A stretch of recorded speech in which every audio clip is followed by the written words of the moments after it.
नमस्कार, बाराखरीको आर्थिक संवादमा यहाँहरूलाई हार्दिक स्वागत छ।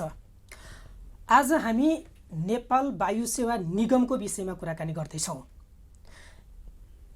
वायु सेवा निगमलाई निजीकरण गर्ने प्रयास भइरहेको भन्दै त्यहाँका कर्मचारीहरू विगत लामो दिनदेखि आन्दोलनमा छन्। निगमका महाप्रबन्धकलाई कार्यालयमा प्रवेश पनि गर्न दिइरहेका छैनन्। उनीहरूले महाप्रबन्धकको राजीनामा मागिरहेका छन्। यो प्रकरण तब सुरु भयो जब निगमले निगमको प्रबन्धपत्र र विनियमावलीको एउटा मस्यौदा बनाएर मन्त्रालयमा दिइसकेपछि निगमलाई निजीकरण गर्न खोजियो भन्ने आरोप लागिरहेको छ। के वास्तवमा अहिलेको व्यवस्थापनले निगमलाई निजीकरण गर्नै खोजेको हो, निजी क्षेत्रलाई बेच्नै खोजेको हो, अथवा नयाँ कम्पनी मोडलमा जाने भनिएको छ? त्यो कम्पनी मोडलमा गइसकेपछि निगमको अस्तित्व के हुन्छ, कुन रूपमा अगाडि बढ्छ? अहिले महाप्रबन्धकमाथि लागिरहेको आरोप र निगमको भविष्यको विषयमा केन्द्रित रहेर कुराकानी गर्दैछौँ।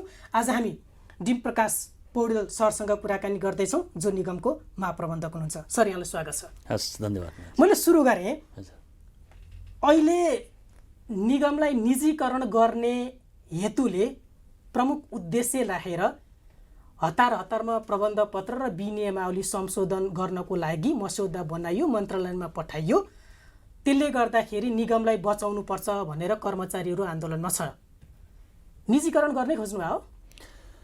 निजीकरण होइन, यसलाई निजीकरण भन्ने अर्थमा नबुझौँ। पहिला त हामीले निजीकरण र कम्पनीको मोडल भनेको के हो बुझ्नु पर्यो।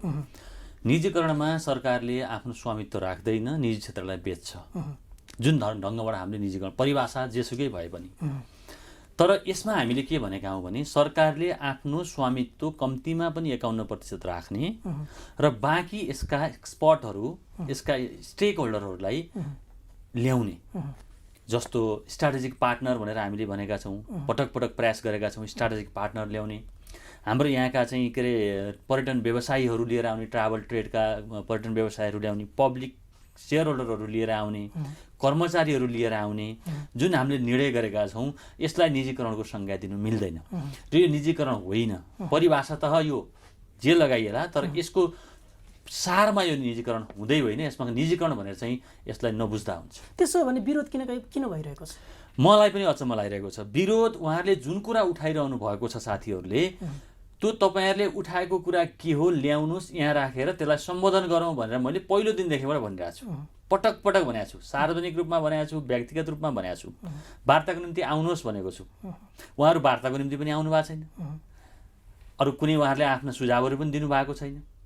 कम्पनी मोडलमा पनि लानु हुँदैन भन्नुहुन्छ भने चाहिँ त्यो सरकारको र उहाँहरूको कुरा भयो। मैले सरकारको प्रतिनिधि कम्पनी मोडलमा लाने कुराको मात्रै मैले पक्ष पोषण गर्ने कुरा भयो।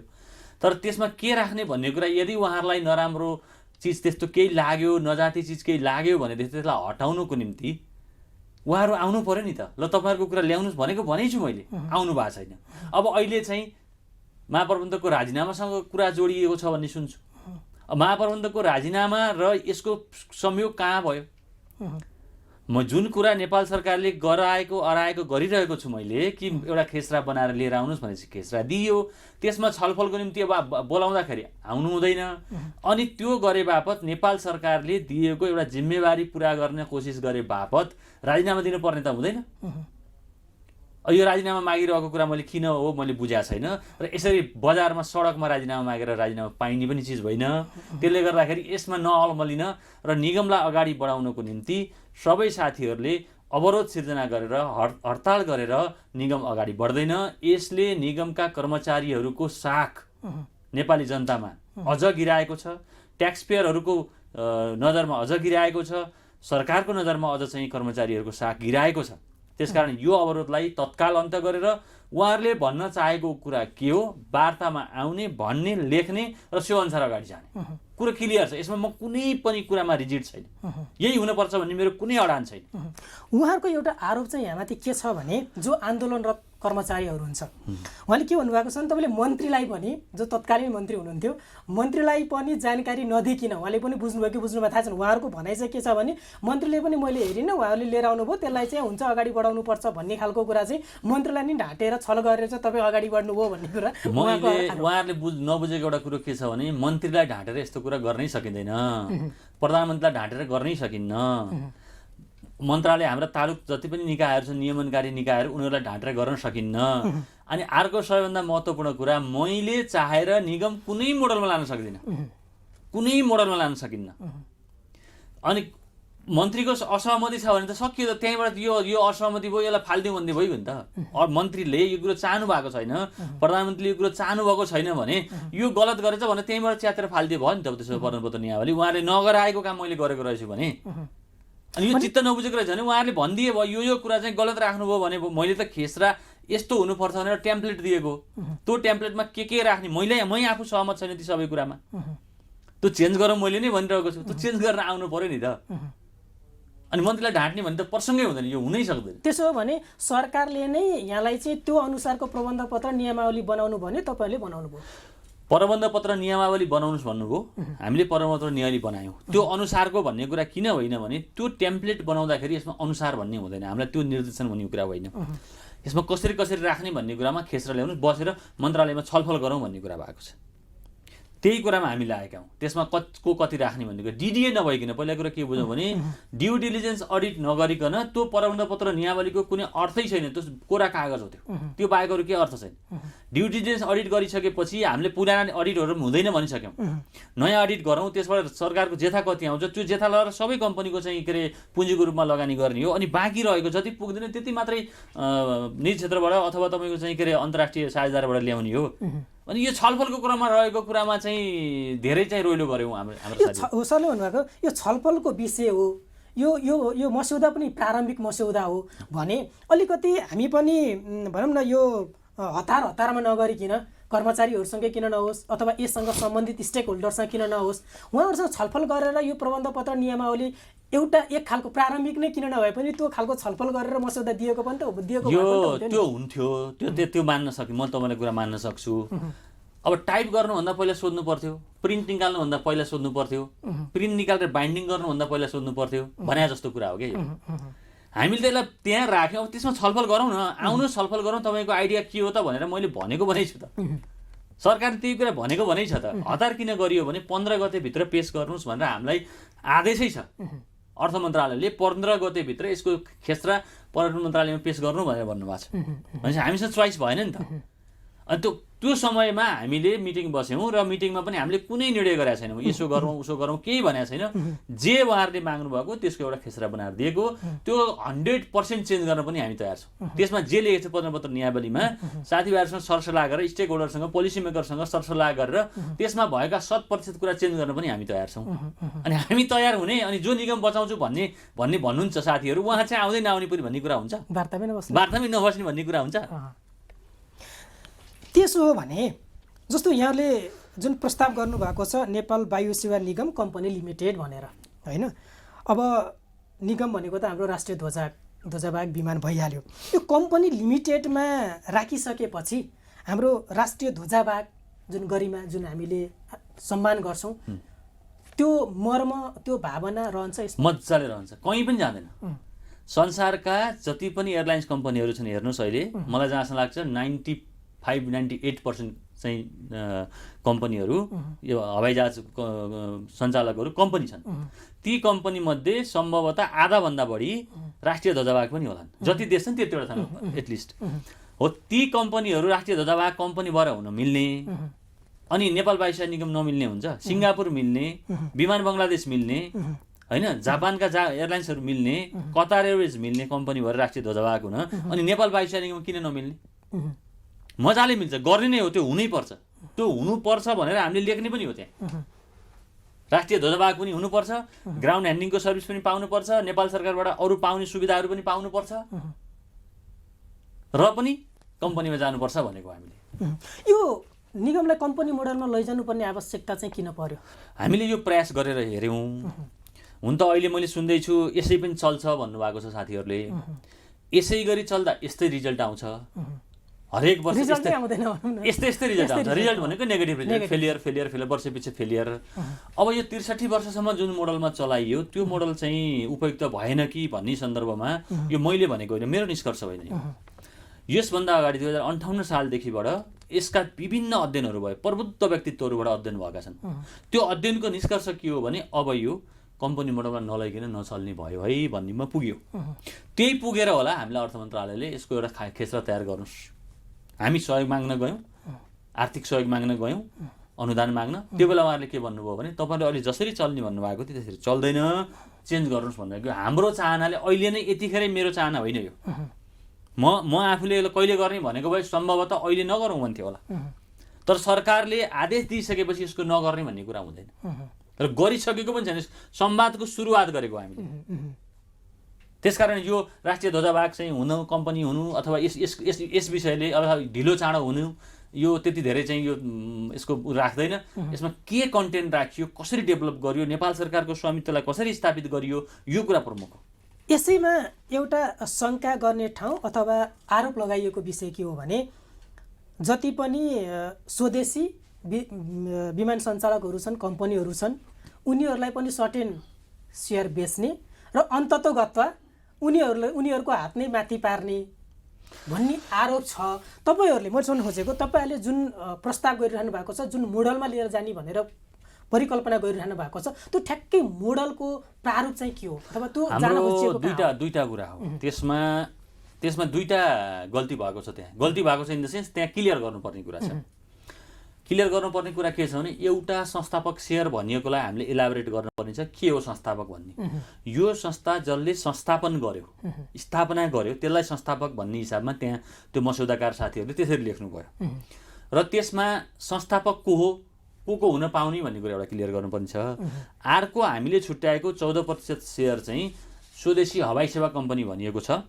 त्यसमा हाम्रो इन्ट्रेस्टसँग नबाजिने, हामीले जे बिजनेस गर्छौँ त्यो बिजनेस नगर्नेको हकमा मात्रै हो यो। नत्र भने त्यो हवाई सेवा भन्ने चाहिँ हामीले हटाउनुपर्छ। यो दुईटा कुरा भयो होइन त, यसमा क्लियर गर्नुपर्ने। अब आयो कसरी जान खोजेका थियौँ हामी भन्ने सवालमा हामीले दुईटा अप्सन दियौँ। एउटा अप्सन के दियौँ भने पूर्णतया सरकारी गरौँ, कम्पनी गरौँ तर पूर्ण सरकारी गरौँ। जस्तो नेपाल आयल निगम छ, एकदम कम मात्रामा, एकदम टाइनी सेयर मात्रै प्राइभेटलाई छ जस्तो लाग्छ मलाई, मैले ठ्याक्कै याद भएन। 99% जस्तो मलाई लाग्छ नेपाल सरकारको छ। एउटा त्यो कम्पनी मोडल त्यो पनि हुन्छ। अर्को कम्पनी अनि हामीले के भन्यौँ भने सरकारसँग त्यत्रो पैसा नहुनसक्छ, यहाँ त 50 अरब 100 अरबभन्दा बढी पैसाको हामीले प्लान गरिरहेछौँ। त्यो नभएको अवस्थामा अब सरकारले के गर्न सक्छ भने विदेशी साझेदारहरू ल्याउन सक्छ। मलाई भन्नुहुन्छ नि मलाई प्रिफर्ड चाहिँ मैले यो सेकेन्ड मोडल गर्छु। विदेशी जो संसारमा उत्कृष्ट किसिमबाट हवाई सेवा सञ्चालन गरिरहेका छन् उनीहरूलाई इक्विटी सेयर होल्डरको रूपमा लिएर आउने। इक्विटी सेयर होल्डरमा आउँदाखेरि पैसा मात्रै आउँदैन, उनीहरूसँग टेक्नोलोजी नलेज पनि ट्रान्सफर भएर आउँछ। अनि त्यो नलेज पनि आएपछि हामी एउटा सर्टेन निश्चित वर्षपछि के हुन्छ, हाम्रो आफ्नै पनि क्यापासिटी डेभलप हुन्छ। त्यसर्थ विदेशी साझेदार ल्याउनु। अर्को हामीले के भन्यौँ भने यहाँका ट्राभल एजेन्सीहरू, होटलहरू, ट्रेकिङ एजेन्सीहरू जो हाम्रो सेवा प्रयोग गरिरहन्छन्, सर्वसाधारण नेपाली जनताहरू जो हाम्रो प्रत्यक्ष उपभोक्ताहरू, उनीहरूको पनि स्टेक राखौँ ताकि मान्छेलाई के लागोस् भने म पाएछ नेपाल एयरलाइन्स चढ्छु।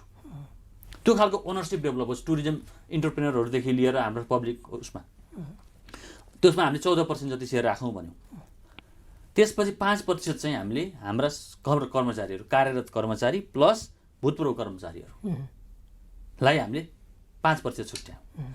यसरी के गर्यौँ भने यो मोडलमा हामी बनाउँ भनेर लाग्यौँ। र अब बोर्डको फर्मेसनको कुरा आउँछ, कसरी चल्छ त? बोर्डमा अब लगानीकर्ताहरू मध्येबाट ल्याउने, राजनीतिक नियुक्ति होइन। राजनीतिक नियुक्ति गरेर आएको मान्छेले कहिले पनि संस्थाप्रति त्यति धेरै माया देखाउन नसक्न पनि सक्छ, आफ्नो स्वार्थहरूमा उसमा नै आएको हुनसक्छ। लगानीकर्ताबाट बोर्डमा ल्याउने, प्रमुख कार्यकारी अधिकृत चाहिँ खुला प्रतिस्पर्धाबाट छान्ने, कर्मचारीहरू चाहिँ कुनै भन्छुनको आधारमा, राजनीतिक पहुँचको आधारमा होइन, प्रतिस्पर्धाबाट क्षमताको आधारमा चाहिँ कर्मचारी भर्ना गर्ने। यो कुराको सुनिश्चितता गरौँ भनेको।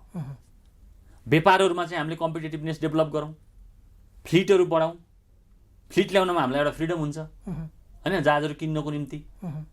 त्यसपछि गएर अन्तर्राष्ट्रिय हवाई कम्पनीहरूसँग अरूसँग टाइअप गर्नको निम्ति चाहिँ सजिलो हुन्छ। यो बाहेक योभन्दा उत्कृष्ट उपाय अरू कुनै छ भने भनेर कन्भिन्स गर्नु पर्यो। अब यसको विरोध गर्नेहरूले कि त हामीलाई कन्भिन्स गर्नु पर्यो अथवा सरकारलाई कन्भिन्स गर्नु पर्यो। म त एउटा सरकारको प्रतिनिधि म भइ नै हाल्छु, समस्या भएन। कि उहाँहरू कन्भिन्स हुनु पर्यो कि कन्भिन्स गर्नु पर्यो। निगम यसरी चल्दैन भन्ने कुरामा सहमत हो भने अब चल्छ, यस्तै गरी वर्षैपछि यसरी नै 2-4 अरब बुझाइरहने हो भने त चल्न सक्ला। तर बुझ्नुपर्ने कुरा के छ भने म कुनै पनि फाइनान्सको एक्सपर्टसँग बसेर च्यालेन्ज गर्न, चुनौती दिन चाहन्छु, नेपाल वायुसेवा निगमका अहिले भएका जहाजहरू, 4वटा अन्तर्राष्ट्रिय उडानका जहाजहरू फुल क्यापासिटीमा चलाउँ। फुल क्यापासिटीमा महँगो फेयर लिउँ। महँगो भनेको हामीले लिन सक्ने लिनु पर्यो नि त। कम्पिटिसनको भन्दा भयङ्कर माथि त जान सकिँदैन। कम्पिटेटिभ हामी फेयर लिउँ र ब्यालेन्स सिट बनाऊँ, एउटा प्रोजेक्सन गरौँ, भर्चुअल ब्यालेन्स सिट बनाऊँ र मलाई देखाउनुहोस् कि यो स्टाफ स्ट्रक्चर, यो स्यालेरी, यो फ्युल कस्ट, यो इन्ट्रेस्ट कस्टमा यो 4वटा जहाज फुल्ली अन्त ग्लोबल एभरेजभन्दा टपमा गरौँ नि त। अन्तको 330 जहाज तपाईँको अन्त 16 घन्टाको एभरेज उडाएको छ भने हामी 18 घन्टा राखौँ। Let's be very very optimistic. त्यसरी डाटा राखेर हेरौँ र नेपाल वायुसेवा निगमको यो 4वटा जहाजले फिजिबल गराइदिन्छ कसैले भनेदेखि अनि म त्यतिखेर म चाहिँ आफूले गल्ती स्वीकार गर्छु। इम्पोसिबल छ, म च्यालेन्ज गर्न चाहन्छु। तर कर्मचारीहरू त यही तरिकाबाट अगाडि बढ्नुपर्छ भनेर भन्छ। नबुझेपछि भनिन्छ नि त। नबुझेपछि भनिया हो कि अहिले त्यहाँभित्र केही यो नबुझेपछि, केहीले नबुझेपछि भन्ने, केहीले बुझी भन्ने, मलाई देखाइदिए हुन्छ नि त। यो 4वटा जहाज फुल क्यापासिटीमा युज गरेर र ग्राउन्ड ह्यान्डलिङको पनि फुल पैसा लिएर अहिलेको चाहिँ तपाईँको ब्याज तिर्ने अथवा यसको पनि हाफ ब्याज राखौँ। ल अहिलेको ब्याजको हाफ ब्याज राखौँ ल, चलाएर मलाई ग्यारेन्टी गरेर देखाइदिनुहोस्। डाटाले मात्रै फिगरले कन्फर्म गरिदिनुहोस्, आइल एक्सेप्ट। इम्पोसिबल। यो कस्ट पनि डाउन गर्न, के अरे फ्युलको कस्ट पनि डाउन गर्नुपर्छ, इन्ट्रेस्ट कस्ट पनि डाउन गर्नुपर्छ। त्यसै गरी तपाईँको चाहिँ हामीले एक्सटेन्सनहरू गर्नुपर्ने हुन्छ, फ्लिट बढाउनु पर्ने हुन्छ, नयाँ गन्तव्यमा जानुपर्छ, एक्जिलरी सर्भिसहरू बढाउनुपर्छ, तब मात्रै हुन्छ। भाइब्रेसन ल्याउनुपर्छ, नत्र हुँदैन। तपाईँले जुन महत्त्वाकांक्षा भनौँ न अलिकति अहिलेको स्थितिलाई हेर्दाखेरि विदेशी एयरलाइन्स कम्पनीहरूलाई पनि सर्टेन सेयर दिने, इक्विटीमा चाहिँ लगानी गर्न लगाउने होइन, अहिलेको सन्दर्भमा हेर्दा नेपाल वायुसेवा निगममा उनीहरू आएर इक्विटी लगानी गर्छन्, त्यो इन्ट्रेस्ट देखाउलान्। अहिलेकै पाराले चल्न त कोही आउँदैन, कसैले सुसाइड गर्दैन। यसमा हामीले इम्प्रुभ गर्छौँ र बसेर सँगै इम्प्रुभ गरौँ भनेर यदि त्यो हामीले एउटा चाहिँ कमिटमेन्ट सो गर्न सक्यौँ भने अहिले पनि विदेशी साझेदारहरू लगानी गर्न तयार छन्। तपाईँ हेर्नुहोस्, राम्रो ठुलो चलेका एयरलाइन्स कम्पनीहरूका विभिन्न देशका राष्ट्रिय ध्वजावाहकमा आफ्नो लगानी छ, विथ म्यानेजमेन्ट सपोर्ट। त्यस्तो छ। नेपालमा किन हुन सक्दैन? नेपालको जस्तो चाहिँ तपाईँ जियोग्राफिकल बेनिफिट हेर्नुहोस् त कसलाई छ। चाइना र इन्डियाको यत्रो पपुलेसन छ, हामी हब छौँ, सेन्टरमा छौँ। इस्ट गए पनि आधा, वेस्ट गए पनि आधामा चाहिँ हाम्रो उसमा छौँ, जियोग्राफीमा हेर्नुहोस्। अनि यस्तो ठाउँमा बसेर पनि हामीले चाहिँ हाम्रो निगम डुबाइरहने अनि डुबेको हेरिरहने हो र? गर्नु सकिन्छ। यो महत्त्वाकांक्षा होइन हिमालजी, यो अपरिहार्य महत्त्वाकांक्षा हो, नलिई नहुने, त्यसकारण लिएको। त्यो उनीहरूलाई लगानी गर्न दिने भनिरहँदा म्यानेजमेन्ट पनि दिने हो कि म्यानेजमेन्ट चाहिँ हामी अनि उनीहरूलाई चाहिँ लगानी मात्रै हो? त्यो मैले यसमा अघि पनि मैले भने, सुरुमा व्यवस्थापनको निम्ति उनीहरूलाई नै हामीले अनुरोध गर्ने हो। हाम्रो त्यो एक्सपर्टिज पुग्दैन। हामीले भन्छौँ नि हिजो मोनोपोलीको बेलामा युरोप उडाएको थियौँ, के गरेका थियौँ भन्ने कुरा, त्यो इतिहास भयो। त्यो दुनियाँमा धेरै त्यसपछि बागमतीमा पानी बगिसक्यो, धेरै कम्पिटिसन आइसक्यो। यहाँ खुला आकाशको नीति हामीले लिएका हौँ होइन। लिइसकेपछि अहिले प्रतिस्पर्धा हेर्नुहोस्, कस्ता वर्ल्डको नम्बर 1 टप 10 भित्रका चाहिँ जहाज कम्पनीहरू हाम्रोमा उडान भर्न आउँछन्। अनि उनीहरूसँग प्रतिस्पर्धा गर्नलाई हाम्रो यो अहिलेको तालले हुन्छ? हाम्रो मानसिकता, हाम्रो काम गर्ने शैली यसले चल्छ? हामी इम्प्रुभ हुनुपर्छ, अनि त्यसपछि विदेशी साझेदारहरू ल्याउनुपर्छ। अनि विदेशी साझेदार आइसकेपछि अनि के गर्ने? उनीहरूको टेक्नोलोजी, उनीहरूको नलेज, उनीहरूको काम गर्ने तौर तरिकाहरू हामी सिकेपछि अनि उनीहरूलाई निकाल्नुपर्छ। अहिलेकै विद्यमान अवस्थालाई हेर्ने हो भने आउँदैनन् भन्ने कुरा यदि मनन गरिराख्दाखेरि पहिला उनीहरूलाई आउने वातावरण बनाउनु पर्यो नि त। हो, त्यो तपाईँले जस्तो तपाईँले कर्मचारीको कुरा गर्नुभएको छ, ओभर स्टाफिङ भइरहेका छन् भन्ने कुराहरू छन्, अनि त्यसलाई कसरी म्यानेज गर्न सकिन्छ त नि? ओभर स्टाफिङलाई अहिले हामीले यो स्टाफ कटौती गर्ने भन्ने कुरा गरेको होइन। कुनै पनि मोडलमा जाँदाखेरि हामीले स्टाफ कटौती गर्ने भनेको छैनौँ। हामीले के भनेका छौँ भने अहिले भइरहेको कर्मचारीलाई, जस्तो एउटा इक्जाम्पल दिउँ न, हामीसँग 6वटा पोहोरमा आउनुभन्दा धेरै केही पहिलासम्म 6वटा एडिसनल जहाज थिए। अहिले हामीसँग भएको भन्दा 6वटा एडिसनल जहाज थिए, यिनै कर्मचारीहरूबाट चलेका थिए। त्यो बिचमा हामीले त कुनै सब्सटेन्सियल ले अफ त गरेका छैनौँ। ती 6वटा जहाज चाहिँ अहिले ग्राउन्डेड छन्, अनि बाँकी भएको जहाजहरू चलाउनलाई पनि यिनै कर्मचारी भनेपछि त त्यहाँ त हामीले अरू एडिसनल 6वटा जहाज त ल्याएर चलाउन सक्ने त क्यापेसिटी छ नि त, हामीसँग स्टाफको स्ट्रेन्थ छ नि त। यसबाट के बुझ्नु पर्यो भने त्यसको लागि प्रयोग भइरहेका स्टाफहरू अहिले काम नपाएर बसेको अवस्था छ।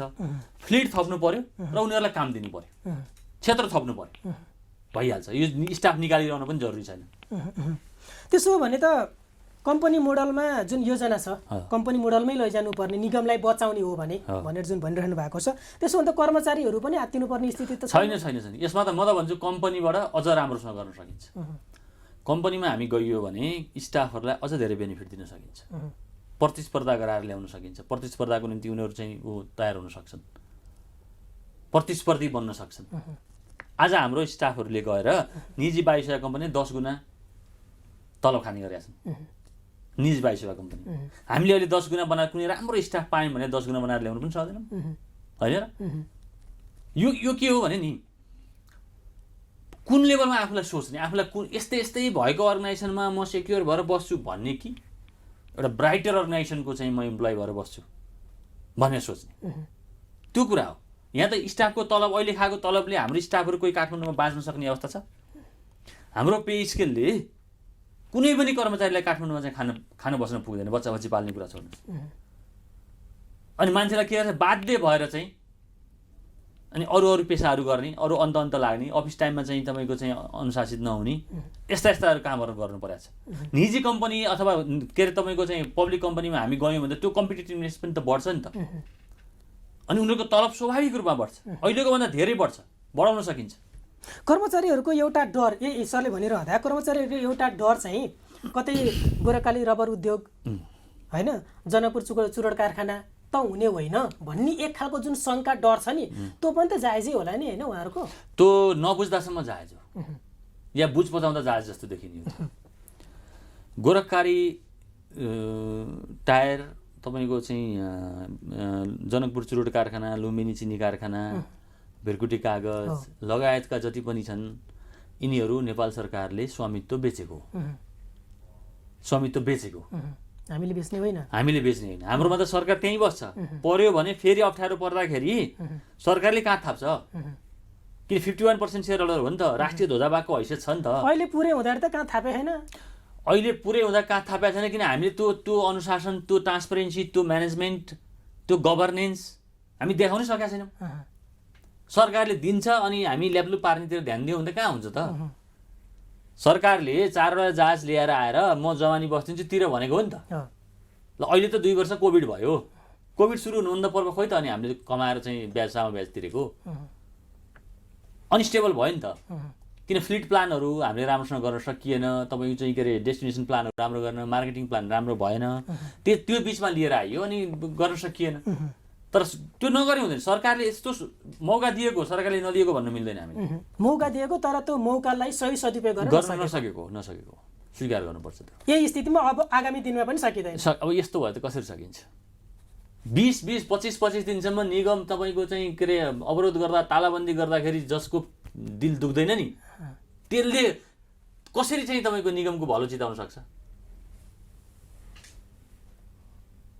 सम्भव छैन, जसले त्यहीँबाट पालिएको छ, खैर अब यो विषय चाहिँ अब कम्पनी मोडलमा लैजाँदाखेरि निगमलाई यसरी लिएर जानुपर्छ भन्ने जुन यहाँको योजना छ, एउटा होइन भिजन छ, यही अवस्थामा हामी अगाडि बढ्न सक्दैनौँ भन्ने कुरा पनि एक खालको निचोडमा पुगेको छ। तर एउटा कुरो यहाँ हामीले के बुझ्नु पर्यो भने नेपाल सरकारले यदि भन्छ कि कम्पनी मोडल नगरौँ, एजिटी चलाउँ, निर्णय फिर्ता लिउँ भन्यो भने यसमा मलाई कुनै उ छैन है। नेपाल सरकारले दिइरहन्छ पैसा भने म आइडियोलोजिकल्ली यसमा सपोर्ट गरौँला नगरौँला, मेरो व्यक्तिगत विचार चाहिँ अलग होला होइन, तर नेपाल सरकारले भन्यो कि अब कम्पनी मोडलमा नजाने, अहिले एजिटी जसरी छ त्यसरी जाने भन्यो भने यसरी चल्नुपर्ने हुन्छ।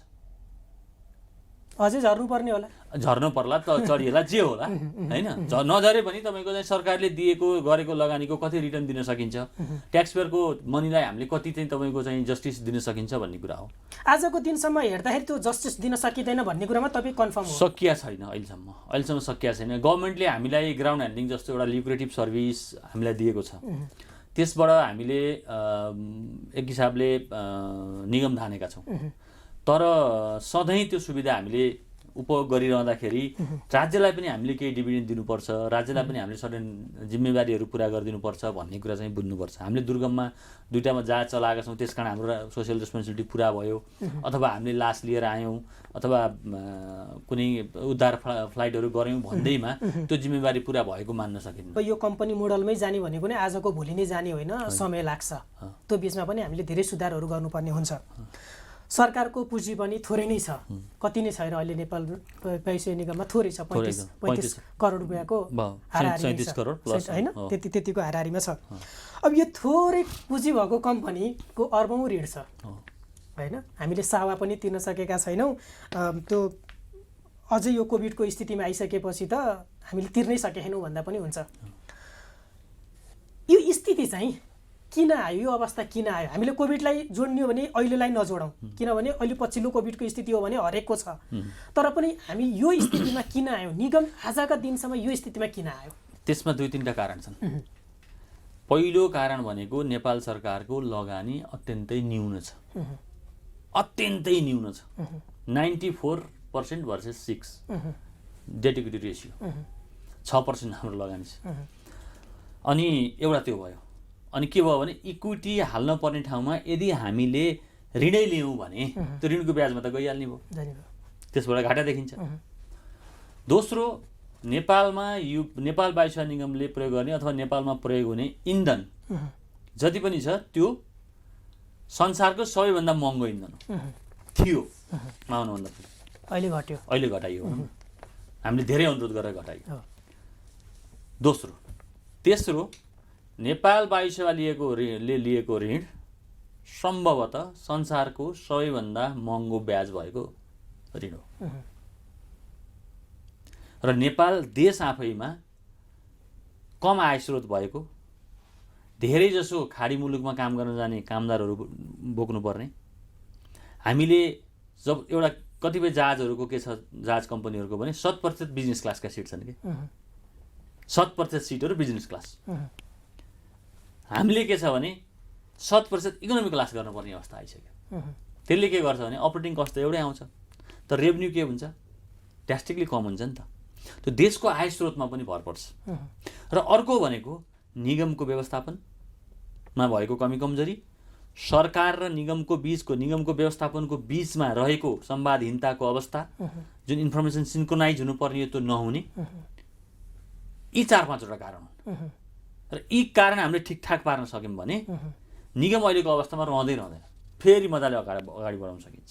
जस्तै यहाँले भन्नुभएको कुरा मेनेजमेन्टको कुरा त होला, तर सरकारको लगानी नै थोरै भयो, त्यसले गर्दाखेरि पनि निगम चल्न सकेन भन्ने कुरामा तपाईँको सरकारले पनि के अरे नयाँ विमानहरू लिएर आउने भनेर पनि दियो, सबै कुरा दिइरहेको छ होइन, जसरी चलाउनु पनि भनिरहेको छ। तर हाम्रो म्यानेजमेन्टलाई हेर्दा नि त्यो सरकारी लगानीको कुरालाई जोड्दाखेरि मैले हाम्रो म्यानेजमेन्टले, निगमको म्यानेजमेन्टले, अहिलेसम्मको म्यानेजमेन्टले सरकारी कर्मचारीहरूलाई नै सेवा दिन सकेन भनेको, दिन सकेन भनेको उहाँले प्रयोग गर्नु भएन। अहिले पनि सरकारी कर्मचारीहरू वायुसेवा निगमको प्लेन चढेर मात्रै उड्ने भनेर भन्न सक्ने हो भने पनि त निगमलाई केही न केही त हुन्थ्यो होला नि। तर त्यो पनि त हामीले किन गर्न सकेनौँ? हामी सम्भवतः त्यो गर्छौँ, त्यो सम्भवतः छिटै गर्छौँ। यसमा गएको बजेटमा पनि त्यो हामीले अनुरोध गरेका थियौँ, त्यो अब सम्भव हुन सकेन। यो व्यवस्था हुन जरुरी छ, तर त्यसको निम्ति नेपाल वायुसेवा निगमका जहाजहरू धेरैभन्दा धेरै लोकेसनमा, स्टेसनमा चल्नु पर्यो। अब हामी अहिले 2टा ट्विन एडर्सन डोमेस्टिकको कुरा गर्ने हो भने ती पहाडी हिमाली जिल्लाहरूमा मात्रै हामी चलाउँछौँ। अब यो तराईमा चल्ने खालका जहाजहरू हामीसँग छैनन् होइन, त्यसले गर्दाखेरि त्यो रेभेन्यू हाम्रो एउटा छुट्या छ।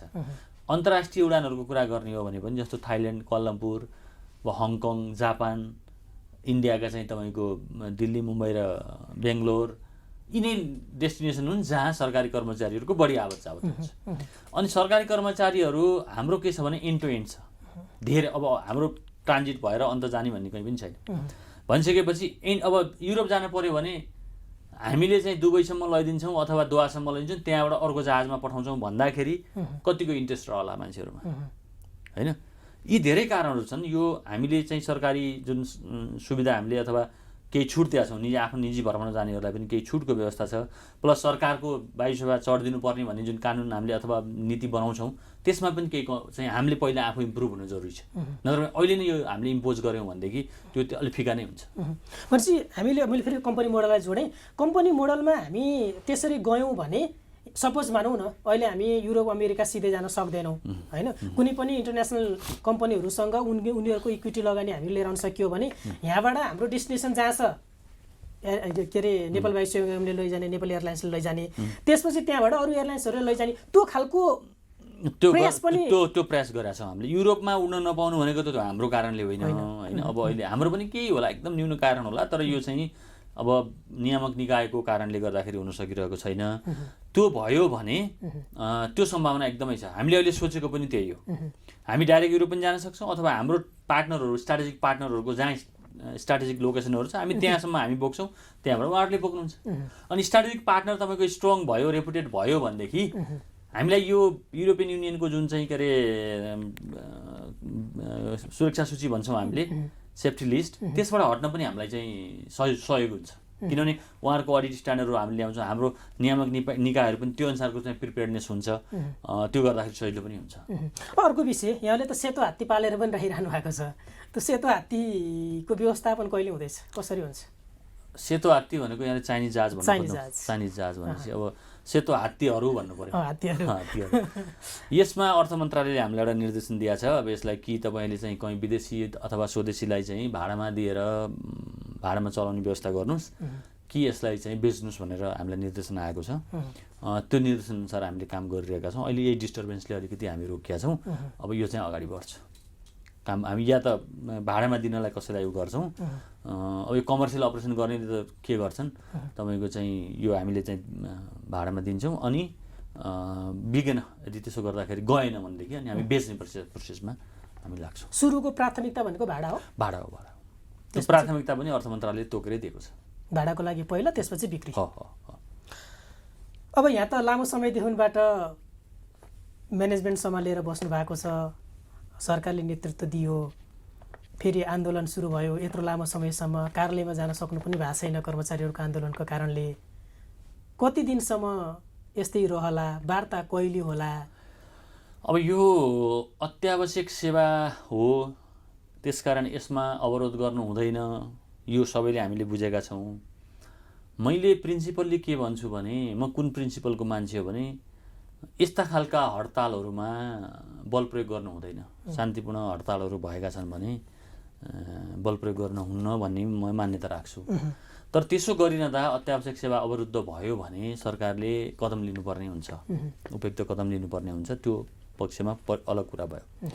अब वार्ता कहिले हुन्छ भन्ने कुरा गर्ने हो भने वार्ताको निम्ति मैले आह्वान गरेकै छु। अब साथीहरू जहिले त्यहाँ बस्दा बस्दा थाक्नुहुन्छ, त्यसपछि वार्तामा आउनुहुन्छ होला भन्ने बुझ्छु मैले। अब उहाँहरूले चाहिँ मन्त्री, प्रधानमन्त्री अथवा कसैसँग बाहेकहरूसँग गर्दैनन् भन्नुहुन्छ भने त्यहाँ गर्दा भयो। त्यहाँ गरेर अहिलेको महाप्रबन्धकले चाहिँ सरकारले नभनेको काम गरे अथवा गलत काम गरे भनेर उहाँहरूले प्रमाणित गराउनुहुन्छ भने पनि गराउँदा हुन्छ। मैले गलत काम गरेको छु, म रियलाइज गरौँला, म त्यसको सजाय भोगौँला।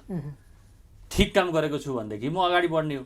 मैले कसैले हट भनेर ब्याक भो भनेर भन्न सक्ने हुने कुरा पनि भएन। त्यही नै हो। मान्छे अहिलेको कर्मचारीहरूको जुन माग लिएर आन्दोलन गरिरहेका छन्, यो जायज छैन। यो जायज छैन, कुनै पनि हालतमा जायज छैन। के कमजोरी भएको छ त्यहाँ त्यो आउनुहोस् न त सच्याउँ भन्दाखेरि त्यो लिएर नआउने अनि आन्दोलन मात्रै गरिरहने भन्ने कुरा यो जायज हुन्छ? जायज छँदै छैन। अब यसमा त अब कुनै अरू उद्देश्य छ, कुनै हिडन एउटा चाहिँ इन्ट्रेस्टले भएको छ आन्दोलन जस्तो देखिन्छ कि। त्यो भनेको अरू केही होला। अब यही त सरकार र राजनीतिक परिवर्तनसँगै अब नेतृत्व परिवर्तनका कुराहरू हुन सक्छन्, होइन? अब अरू अब यसलाई यही अवस्थामा राख्ने त्यो खालका यस्ता उहरू मनसाय पनि हुन सक्छन्। नत्र भने त प्रमाणपत्र नियावलीमा के चेन्ज गर्नुपर्ने छ आउनुहोस् चेन्ज गरौँ भनेकै छु त मैले। अनि किन नआउनु परेछ? कर्मचारीले यो विषय राखौँ यसरी यसरी राखौँ भनेर लिएर आएको विषयमा तपाईँ सहजताका साथ मजाले किन नहुने? ग्रहण गर्नु। मैले राखेर पठाइदिन्छु, जे साथीहरूले ल्याउनुहुन्छ म त्यो राखेर पठाइदिन्छु, अथवा त्यहाँ सँगै बसेर राखौँ। त्यो हाम्रो निर्णय त सरकारले हेर्दैन, रिभ्यू गर्दैन, हामीले भनेर हुन्छ? हाम्रो विचार के हो हामीले राख्ने हो नि। त्यो फाइनल नहुन सक्छ, त्यो फाइनल हुँदैन भने त्यो पनि स्वीकार गर्न सक्नु पर्यो। त्यसपछि पनि हामीले वाचडगको रूपमा काम गर्दै गर्नु पर्यो। त्यो हो नि कुरा त। आजका दिनसम्म यहाँले निगमलाई जसरी व्यवस्थापकीय भूमिका यहाँले निर्वाह गरिरहनु भएको छ, यहाँको एउटा भिजन पनि छ, अहिले पनि भन्नु सक्नुभयो। त्यो सरकारले दिएको निर्देशन अनुसार पनि यहाँले गरिरहनु भएको छ कि कम्पनी मोडलमा अब निगमलाई लैजानुपर्छ भन्ने कुरा।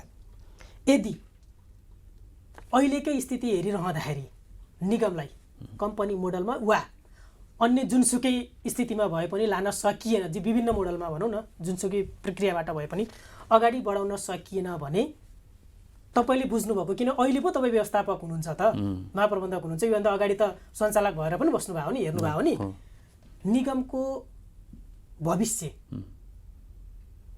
कहाँ पुग्छ, कहाँ छ, कुन स्थितिमा हुन्छ? अब मैले अघि पनि भने जस्तो लाग्छ, अलग अलग किसिमबाट हामी प्रष्ट के हुनु पर्यो भने अहिलेको अवस्थामा सरकारले एउटा सब्स्टेन्सियल सहयोग, उल्लेख्य सहयोग गरेन भने निगम टिक्न सक्दैन। यदि हामी अनुशासित भएर जाने हो भने। अब ऋण लिइएको छ, जहाज चलाइएको छ, हामी ऋण तिर्दैनौँ, ब्याज पनि तिर्दैनौँ भन्यो भने त सकियो, जे गरे पनि भयो। त्यो पनि हाम्रो एउटा जिम्मेवारी हो, त्यसको उत्तरदायित्व हामीले वहन गर्नुपर्छ भन्ने हो भने आज ऋण नतिरिकन, ब्याज नतिरिकन, जहाज उडाएर त्यसको रेभेन्यूले हामी चल्ने, सानो ब्याज नतिर्ने गर्न मिल्छ? हामी चल्न सक्ने अवस्थै छैन। अझ यो कोभिडको कारणले त गएको 2 वर्षमा त यति धेरै हिट गरेको छ कि तपाईँको अब त सरकारको सहयोग त अपरिहार्य छ। हामी आन्तरिक रूपमा त हामी केही गर्न सक्ने अवस्था छैन। हामीले 30-40 वटा एडिसनल फ्लाइट उडाएको भए कति आम्दानी हुन्थ्यो र? त्यो सहयोग भनेको के हो? सहयोग त गरिदिरहेछ त सरकारले। सहयोग भनेको जवानी बसेर ऋण थुपरिरहने सहयोग होइन, इक्विटीमा इन्भेस्टमेन्ट गर्नु पर्यो नि। सरकारले लगानी गर्नु पर्यो, त्यो ऋणको रूपमा होइन, त्यो इक्विटीको रूपमा मूलधन बढाउनु पर्यो। नेपाल वायुसेना निगमको जुन मूलधन नेपाल सरकारले थप्न मिल्ने छ त्यो थप्नु पर्यो र आफ्नो लगानी कम्तीमा बजारमा अरू ब्याङ्क वित्तीय संस्थाहरूको कुन रेसियोमा चलाएको छ, 60-40 चलाएको छ कि 70-30 चलाएको छ कि 80-20 चलाएको छ कि कुन रेसियोमा चलाएको छ, त्यो रेसियोमा इन्भेस्टमेन्ट गर्नु पर्यो नि। अनि बल्ल तपाईँको चाहिँ हामीले एउटा रिजनेबल एउटा उसको चाहिँ कुरा गर्न सकिन्छ। सरकारले पनि लगानी नगर्ने अनि कर्मचारीले पनि यसको उत्तरदायित्व वहन नगर्ने हुँदाखेरि त यो त छरपष्ट भयो नि। नगरी हुँदैन, नत्र त निगम त डुब्नलाई त के कुरा गर्ने। यो कुनै पनि बेला आजै भनौँ न, प्राइभेट कम्पनीहरू हुन्थ्यो भने त तपाईँको चाहिँ जहाजहरू चाहिँ ग्राउन्डेड गरिदिने बेला भयो। धेरै अप्ठ्यारो सिचुएसनमा छौँ हामीहरू खासमा। सरकारले अहिले 35-37 करोडको जुन लगानी छ कति बढाइदिनु पर्ने हो? कति बढाइदियो भने निगमलाई सहज हुन्छ भन्ने तपाईँको मान्यता? होइन, यसमा हामीले धेरै बिजनेस प्लान पनि हामीले एउटा बनाएका छौँ। बिजनेस प्लान त आगामी 10 वर्षको बिजनेस प्लान बनाएर हामीले पेश गरेका छौँ। त्यो बिजनेस प्लानमा के छ भने सरकारले कुन वर्ष कति लगानी गरिदिनु पर्ने, त्यो लगानी गरे बापत निगमले के गर्नुपर्ने, कुन जहाज ल्याउनु पर्ने, कुन डेस्टिनेसनमा उडाउनु पर्ने, कहिलेसम्म यसलाई नाफामा लान सकिन्छ, यो सबै कुरा हामीले चाहिँ बनाएका छौँ। त्यो अनुसार जाने एउटा कुरा हो। हामी एउटा प्रोग्रेसिभली जाँदाखेरि होइन, यसलाई धानौ मात्रै भन्दाखेरि पनि कम्तीमा हाम्रो अहिले हुन सक्ने खर्चहरूको इमिडिएट जुन खर्चहरू छ त्यसको वर्किङ क्यापिटल एरेन्जमेन्ट गरिदिनु पर्यो सरकारले, नम्बर 1। नम्बर 2, अहिले जुन ब्याङ्क वित्तीय संस्थाहरूलाई चाहिँ तिर्नुपर्ने ओभरड्यू भएर बसेको भुक्तानी छ, यो कोभिडको बेलामा सरकारले अरू निजी क्षेत्रलाई त सहयोग गर्यो भनेपछि सरकार निकाले नगरेर त हुँदैन। भनेपछि त्यहाँ त्यसको पनि तपाईँको चाहिँ सानो ब्याज तिर्दिने पनि सहयोग गर्नु पर्यो होइन, ताकि हामीलाई वर्किङ क्यापिटलले अहिलेको अवस्थाबाट के यो अहिलेको जुन कोभिडको सिचुएसन छ यसबाट अलिकति भए पनि मुक्ति पाउन सक्ने अवस्था हुन्छ। अनि अरू फ्लिट थप्ने, अरू एक्सपान्सन गर्ने, कम्पनीमा जाने, के गर्ने भने त समय लाग्ने विषय हो नि। त्यही नै हो। अन्तिममा मात्रै जुन कम्पनी मोडलमा लैजाने भनिसकेपछि कर्मचारीहरू आन्दोलनमा छन्, केही राजनीतिज्ञहरू पनि निगमलाई सिद्ध्याउन खोज्यो भन्ने खालका कुराहरू टिप्पणीहरू आइरहेका छन् उहाँहरूलाई तपाईँको भनाइ के हो? यदि कम्पनी मोडलमा लगेर चलाउँ भन्ने छलफल चलाउनु अनुपयुक्त हो भने उहाँहरूले आएर भनिदिनु पर्यो नि त। प्रबुद्ध वर्गहरूले भन्नु पर्यो यो निगम कसरी चल्छ, कसरी चलाउन सकिन्छ।